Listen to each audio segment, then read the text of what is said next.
We need a borderless continent. We need a continent with one currency. We need a continent with one parliament, which has got teeth and it will bite and hold the executives in countries accountable. And ultimately, we need one African president. We need United States of Africa. We supported and we continue to support those ideals of brother leader Gaddafi.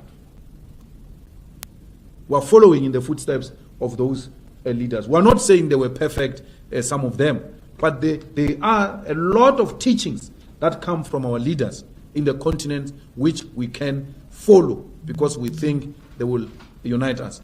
This thing was the one thing called Africa. This was one thing. It was divided by colonizers.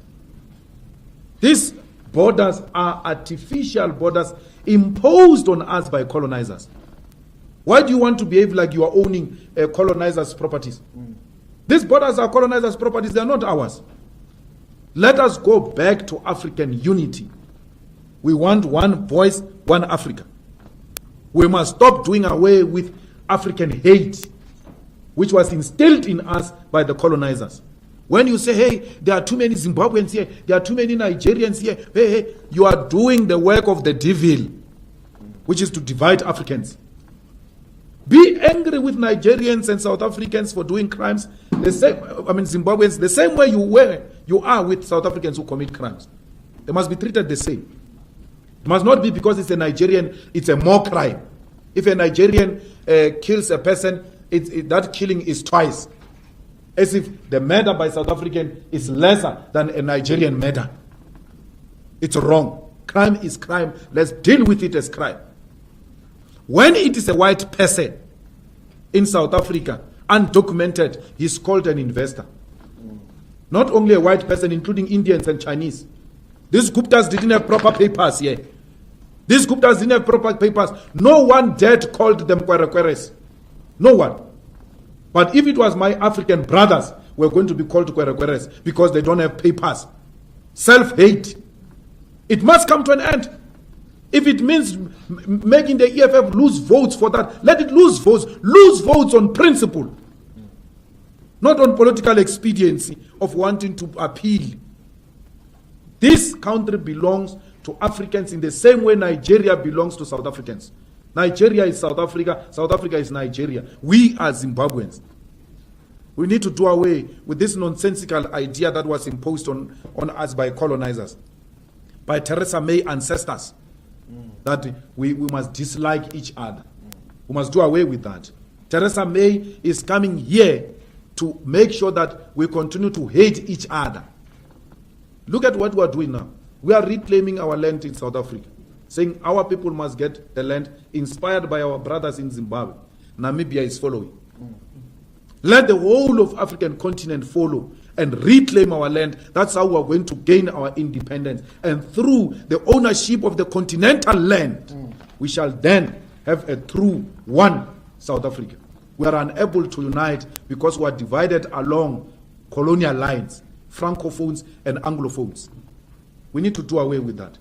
We need to love our African brothers in America when they are being slaughtered, in London when they are being slaughtered. They need to know that we love them here in South Africa. They remain our brothers. Love each other everywhere else where you find one another. Protect each other, Africans, because we are in the receiving end of capitalism. Capitalism inherently, it is racist.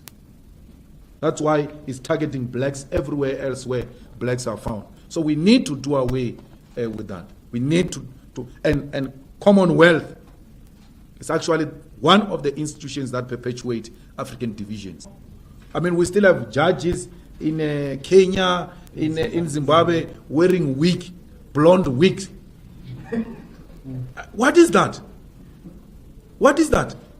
And including some scholars who are lawyers, they are wearing those things. They still wear those things and come and lecture us about decolonization wearing a wig.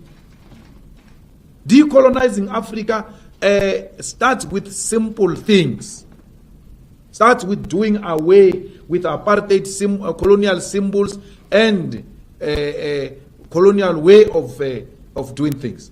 It must, we must, and even if it's not our generation, generations to come, we must have a language that unites Africans, like Swahili. If Swahili can be developed and it become a continental language, and then we do away with speaking to each other in English, because that's what colonizers did. Divided us, made sure that we don't have a common language to communicate amongst ourselves, and then we use their language to communicate so that they can hear everything we say. So we need to do away with that. If we want Africa, which will be an equal competitor with the West and America. So it is through small things that will realize a total freedom of Africa, not only South Africa. I was very worried with those judges in Zimbabwe. Even our judges here, they wear those green things. I don't know what do these things represent. What is that? What symbol is that? Does it mean when you're wearing this thing, you can only think when you're wearing a wig that looks like the hair of white people? You're actually wearing white brains.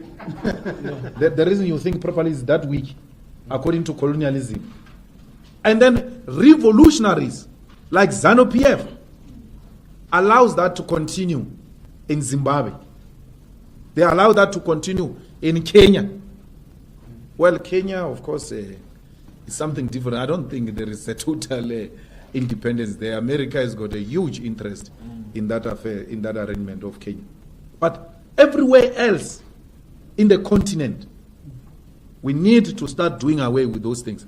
And pulling out of Commonwealth is one of the things we need to do to realize a complete sovereignty for South Africa. We must not be scared to say that. We must be hated. It might not happen now, but that is what we're envisaging for the future of South Africa. It might not be realized in our lifetime, but those who are coming after us should know what we stood for. We were anti-colonial, anti-imperialist, and therefore anything that represented imperialism and colonialism we reject. In the same way we reject Trump, in the same way we reject Theresa May, we reject everything that represented. When we said roads must fall, we meant exactly that we need to do away with symbols that represent colonialism. As we speak now, the EFF doesn't participate in the Commonwealth Parliament Forum. We don't. The EFF refuses to participate in multinational organizations that have got close links and relations with imperialism. We refuse. We don't do that. And our going to London, talking to business people in London, talking to business people in America, everywhere else, is not talking to imperialism. It's talking to individual potential investors. The same thing we can do in Nigeria. The same thing we can do in Kenya. Strengthen African Union. We need to strengthen African Parliament. We need to strengthen African judicial system. We need to trial tyrants here in Africa. We need to trial and jail dictators here in Africa through our own African judicial system. We can do it. We don't need imperialists to come and tell us how we can conduct our affairs in this continent. For that we shall be hated. But let us be killed and hated for what we stand for. We must not be scared to die for the things that we stand for. That's what we represent. That's what we stand for. And not being scared to die. I saw a Muruti that Kenneth Mishwe say, Malema is always surrendered by bodyguards and all that. Not being scared to die doesn't mean you must live a reckless life. Because any leader that lives a reckless life and doesn't protect himself, that leader will compromise the revolution. We need to protect our leadership. But if death comes, Malema must not ask for forgiveness. Malema must tell them, kill me, dog. That's what we are here to do. Kill me. kill me for what I represent. Those should be the last words when you die as a revolutionary. Die with your boots on. Die not apologizing, because the enemy one day will tell the story of your life and they will say these were the last words. The last words of a revolutionary must inspire generations to come to continue the fight for a total economic emancipation of the African continent. Thank you very much. Sure,